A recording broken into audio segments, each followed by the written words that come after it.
Hey there, life groups. It's great to know that we're all diving back into some group discussion and debrief of the message that we track with every Sunday, and especially in the book of Acts. It's going to be great to dig deeper as life groups into how that truth 2,000 years ago or so applies to each of us and us together today.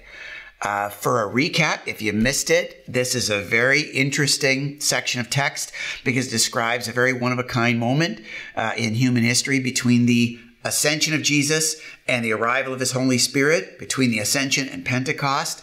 And in this period, the original followers of Jesus were given a single, simple instruction. They were told to wait.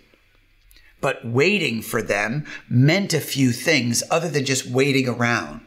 It meant that they actively engaged in prayer to cultivate a connection with God. It meant that they replaced Judas, and in replacing Judas, instead of getting down in the dumps with how hard that was or how devastating or heartbreaking his behavior was in their circumstances, they were able to take a step back and see God at work and actually see prophecy fulfilled. They were able to acknowledge God's faithfulness even in that waiting period.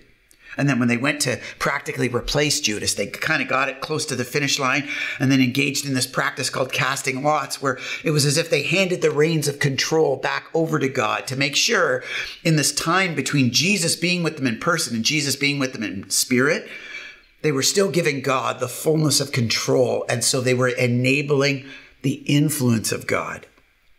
And the combination of those three things, cultivating connection with God, acknowledging the faithfulness of God, and enabling the influence of God seem to be the practices or habits that Luke records here to teach us what waiting looked like and to differentiate between just waiting around and the spiritual practice of actively waiting on God.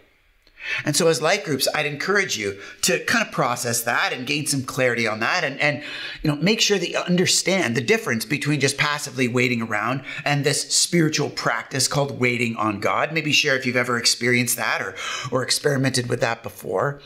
But then let's get to the bottom line question of what are you waiting for? Meaning, in what areas of your life do you find yourself in a place or in a season of waiting? In what ways do you find yourself in that interim waiting space? And maybe share what waiting is typically like for you. Are you good at waiting, bad at waiting? Do you avoid things? Do you try to grab control of things? Do you get down in the dumps? What's your default process or your default way of handling those waiting periods? And then maybe share in an encouragement or accountability kind of way what it would look like to experiment with one or some of these spiritual components of the spiritual practice of waiting on God that we see in Acts chapter 1.